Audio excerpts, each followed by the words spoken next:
प्यारे बच्चों, नमस्कार। आप लोग स्वस्थ और प्रसन्न होंगे। आज हम पढ़ेंगे कक्षा 10वीं, विषय हिंदी। और हिंदी में हमने लिया है सहायक वाचन, और सहायक वाचन का पाठ है दीपक की आत्मकथा। किसकी आत्मकथा? आत्मकथा मतलब क्या होता है बच्चों? आत्मकथा का मतलब होता है, आत्म मतलब स्वयं की कथा, अपने स्वयं के जीवन में घटी हुई घटनाएं, अच्छी बुरी दोनों ही बातों को समाहित किया जाता है। तो दीपक की आत्मकथा, दीपक की जुबानी। प्रस्तुति है अंजलि सिंह, उच्च माध्यमिक शिक्षक, शासकीय उच्चतर माध्यमिक विद्यालय भाट, जिला स्रोत शिक्षक हिंदी, जिला अनूपपुर। बच्चों, आज हम पढ़ेंगे दीपक की आत्मकथा। सबसे पहले हम पाठ का सारांश सुने, समझें और जानें। दीपक की आत्मकथा नामक पाठ में कुम्हार द्वारा दीपक निर्माण की प्रक्रिया का बखान करते हुए महान संदेश दिया है। कुम्हार के द्वारा महान संदेश दिया गया है, जो काल की मार को सहते हैं, है ना, कुटते हैं, पिटते हैं, गलते हैं, तपते हैं और संघर्ष की भट्ठी में पकते हैं। वे ही अपनी त्याग और तप के बल पर महानता धारण करते हैं। वे ही जीवन की सार्थकता को प्राप्त करते हैं। दीपक की आत्मकथा, इस पाठ में यह शिक्षा प्रदान की गई है कि एक नन्हा सा दीप जो मिट्टी से बनाया जाता है, स्वयं जलकर भी किस तरह दूसरों को प्रकाश देने में अपना संपूर्ण जीवन अर्पित कर देता है। ठीक उसी प्रकार मनुष्य को भी जीवन के संघर्षों से घबराए बिना, पीछे हटे बिना, अपने आत्मबल को विकसित करके समाज और राष्ट्र के हित में अपना सर्वस्व न्यौछावर कर देना चाहिए। जीवन का आनंद किसमें है? जीवन का आनंद समर्पण, सेवा, त्याग में है। स्वार्थ पूर्ति, आलस्य या खुद पाने में नहीं है। अब दीपक की आत्मकथा का सारांश हमने सुन लिया है। अब इस पाठ से, दीपक की आत्मकथा पाठ से, पाठ के अंत में महत्वपूर्ण प्रश्न एवं उनके उत्तर हैं। तो सबसे पहला जो हमारा प्रश्न है, वो प्रश्न क्या है? ज्ञान और दीपक के आपसी संबंध को स्पष्ट कीजिए। ज्ञान क्या है? अंतस की बात है ना? अंतस के अंधकार को दूर करता है, और दीपक बाह्य तमस को, बाह्य अंधकार को दूर करता है। तो इसका उत्तर क्या है? ज्ञान और दीपक का आपसी संबंध बड़ा स्पष्ट है। दोनों का काम अंधकार मिटाना है। कैसे? दोनों का काम अंधकार मिटाना है और प्रकाश फैलाना है। पढ़ने पढ़ाने का संबंध ज्ञान से है। इस तरह ज्ञान अंदर के अज्ञान के अंधकार को दूर करता है, दीपक बाहर के अंधकार को दूर करता है तथा सभी तरफ प्रकाश की किरणें फैलाता है। दोनों ही वास्तविकता का परिचय कराते हैं। ज्ञान से सत्य का पता लगता है, दीपक से अंधकार में न दिखने वाली वस्तुएं साफ दिखाई देने लगती हैं। इस तरह ज्ञान और दीपक दोनों ही सहकर्मी, सहधर्मी, भाई भाई हैं। दीपक की आत्मकथा में हमारा अगला जो प्रश्न है, वो है, जीवन में आने वाले संघर्षों और चुनौतियों को विकास का मार्ग क्यों कहा गया है? तो इसका उत्तर है बच्चों, मनुष्य में संघर्ष और चुनौतियों का सामना करने से निखार आता है। जिस प्रकार मिट्टी प्रकाशित दीपक बनने तक अनेक प्रक्रियाओं, है ना, अनेक प्रक्रियाओं में थपेड़ों को सहन कर अंततः आलोक बिखेरने में सक्षम हो पाती है, संघर्षों से हमें घबराना नहीं चाहिए तथा चुनौतियों का डट कर मुकाबला करना चाहिए।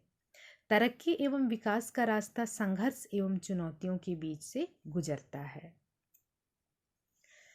चुनौतियों के बीच से गुजरता है।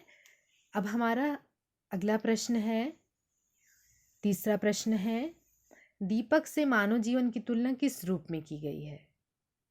क्या प्रश्न है?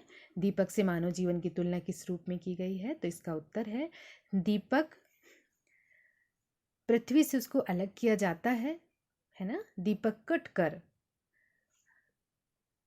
धरती से अलग करके, कटकर, मार खाकर, कुटते, पिटते, तपते हुए अपना आकार प्राप्त करता है। तमस को चीरकर आलोक की किरणें फैलाने की क्षमता उसमें कष्टों को सहकर ही आती है। नन्हा सा दीपक स्वयं जलकर भी दूसरों को प्रकाश देने में ही अपना समस्त जीवन अर्पित कर देता है। ठीक वैसी स्थिति मानव जीवन की है। मानव जीवन निरंतर समस्याओं, संघर्षों तथा कठिनाइयों से भरा है। जो इनको सहन कर बिना घबराए अपने आत्मबल का विस्तार कर लेता है, वह सही मार्ग पर चलता है। जैसे दीपक समाज को प्रकाश देकर धन्य होता है, ठीक उसी प्रकार मानव को समाज और राष्ट्र के हित के लिए अपना जीवन न्यौछावर कर देना चाहिए। मनुष्य के जीवन की सार्थकता इसी में है। यही अनुपम आनंद प्रदान करता है। फिर हमारा अगला प्रश्न है दीपक की आत्मकथा से। दीपक की आत्मकथा नामक पाठ से आपको क्या प्रेरणा मिलती है? ये प्रश्न है कि दीपक की आत्मकथा नामक पाठ से आपको क्या प्रेरणा मिलती है। तो इसका उत्तर है, दीपक की आत्मकथा पाठ में दीपक बनकर तैयार होने की प्रक्रिया का भावात्मक एवं सकारात्मक बखान करते हुए उसके प्रेरक रूप को प्रस्तुत किया गया है। दीपक बनने से पहले मिट्टी खोदी जाती है, पीट पीट कर महीन की जाती है, उसके सब कंकड़ पत्थर को उससे बाहर अलग किया जाता है, पैरों से रौंदी जाती है, फिर चाक पर चढ़ाकर आकार दिया जाता है, उसके बाद आग में पकाया जाता है, तत्पश्चात तेल एवं बत्ती डालकर जलाया जाता है। वह स्वयं जलकर दूसरों को प्रकाश देता है। इससे स्पष्ट है कि दीपक अनेक प्रकार के कष्ट सहकर आकार ग्रहण करता है, तब कर परिपक्व होता है। इससे हमें प्रेरणा मिलती है कि जैसे कठिन साधना के द्वारा दीपक संसार तथा राष्ट्र की सेवा में स्वयं को समर्पित कर देता है, वैसे ही हमें कठिनाइयों का सामना कर अपने जीवन को विकसित करना चाहिए।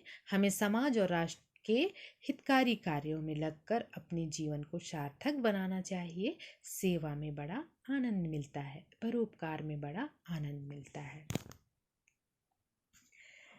फिर हमारा अगला प्रश्न क्या है? 5वां प्रश्न हमारा है, माता की कुक्षी कब धन्यता प्राप्त करती है? कुक्षी मतलब कोख होता है, माता की कोख।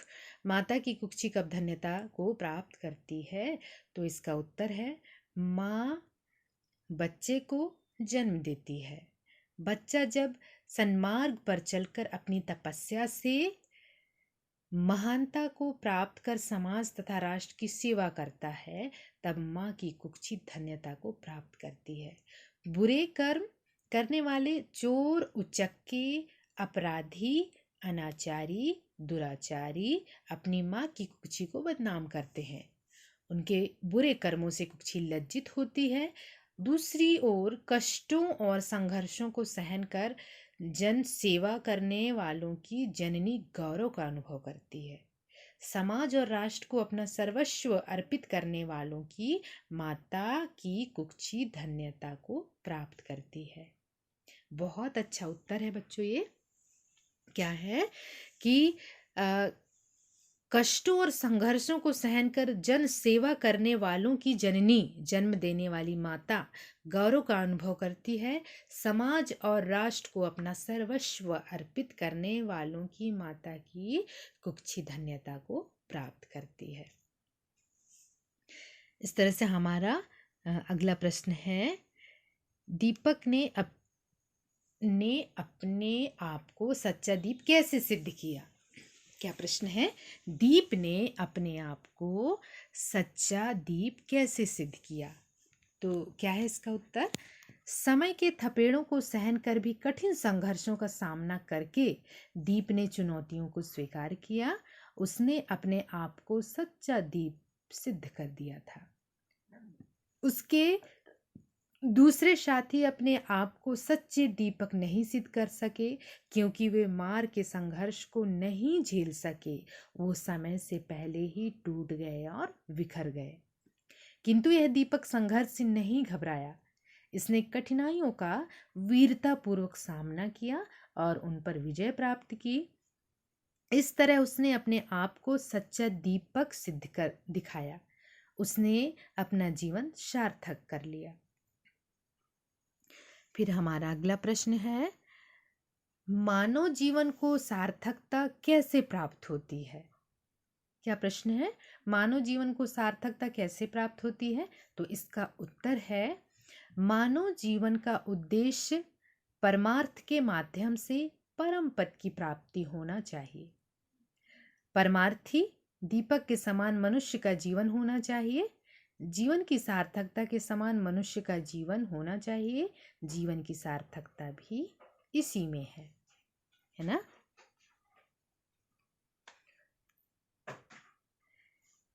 फिर हमारा अगला प्रश्न क्या है? हाँ, इसमें प्रश्न है, बीच में खाली स्थान भी है, लेकिन इसको हमने स्पष्ट रूप से भरा हुआ है इसमें। तो इसको हम पढ़ेंगे। गुरु कुम्हार शिष कुंभ है, गड़ गड़ गाढ़े खोट, अंतर हाथ सहार दे, बाहर मारे चोट, बाहर मारे चोट। ये प्रश्न है। क्या है प्रश्न? गुरु कुम्हार शिष कुंभ है, गड़गड़ काढ़े खोट, अंतर हाथ सहार दे, बाहर मारे चोट। इन पंक्तियों का आशय स्पष्ट कीजिए।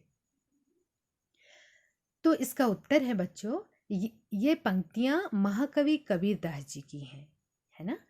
इसमें कबीरदास जी कहते हैं कि गुरु कुम्हार की तरह है तथा शिष्य घड़े के समान है।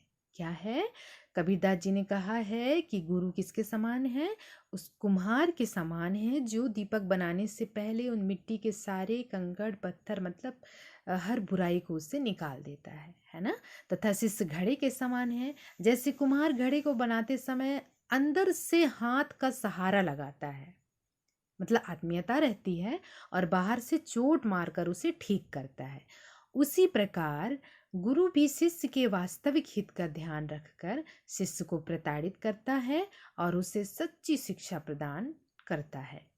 जैसे कुम्हार के चोट मारने में घड़े का स्वरूप ठीक करना होता है, ना कि उस घड़े को फोड़ना, वैसे ही गुरु की धारणा शिष्य को हानि पहुंचाने की नहीं होती है। उसका भला करने का भाव गुरु के मन में रहता है। प्रताड़ना तो उसे सन्मार्ग पर लाने के लिए होती है ना? तो ये हमारा आखिरी प्रश्न था। तो बच्चों, इस पाठ से हमको बहुत सारी सीख मिलती है। सबसे पहले सीख तो ये है कि दीपक कई सारी प्रक्रियाओं से गुजरता है। सबसे पहले उसको अपनी माता से अलग कर दिया जाता है, पृथ्वी रूपी माता से, और इसके बाद उसको कूटा जाता है, पीटा जाता है, इसके बाद पानी डाला जाता है, गलाया जाता है और पैर से रौंदा जाता है। फिर उसको चाक में रखकर आकार दिया जाता है और भट्टी में रखकर उसको तपाया जाता है, पकाया जाता है। इसके बाद कहीं वो अपना नवीन रूप को प्राप्त करता है दीप के रूप में, और उसमें जब वो अपनी गुरु दक्षिणा भी देता है स्वयं को बेचकर, है ना? तो जो खरीदने वाला है अपने घर में लाता है, फिर उसको पानी में डुबाता है, इसके बाद बाहर निकालता है, फिर उसमें तेल डाला जाता है और बाती डाली जाती है और उसको जला दिया जाता है। तो वह निरंतर जलकर बाहरी तमश को दूर करता है, अंधकार को दूर करता है, और उसका जो जीवन है वो परोपकार के लिए समर्पित कर देता है। वो इससे कितनी अच्छी प्रेरणा हमें मिलती है। इसी प्रकार हमें भी परोपकार, त्याग, सेवा भाव से लोगों की सेवा करनी चाहिए। इससे हमारी माता की कुक्षी क्या है, धन्यता को प्राप्त करती है। तो दीपक की आत्मकथा एक बहुत बढ़िया पाठ है, आत्मकथा, जिससे हमें जीवन में आगे बढ़ने के लिए बहुत सारे गुण इस पाठ से हमको सीखना चाहिए। तो हमारा ये पाठ यहाँ पे समाप्त होता है बच्चों। तो इन सारे प्रश्नों को भली भांति हम तैयार करेंगे, प्रश्नों को समझेंगे और उत्तर को तैयार करेंगे और मानस पटल में अंकित रखेंगे और जीवन में भी शामिल करेंगे। धन्यवाद। नमस्कार।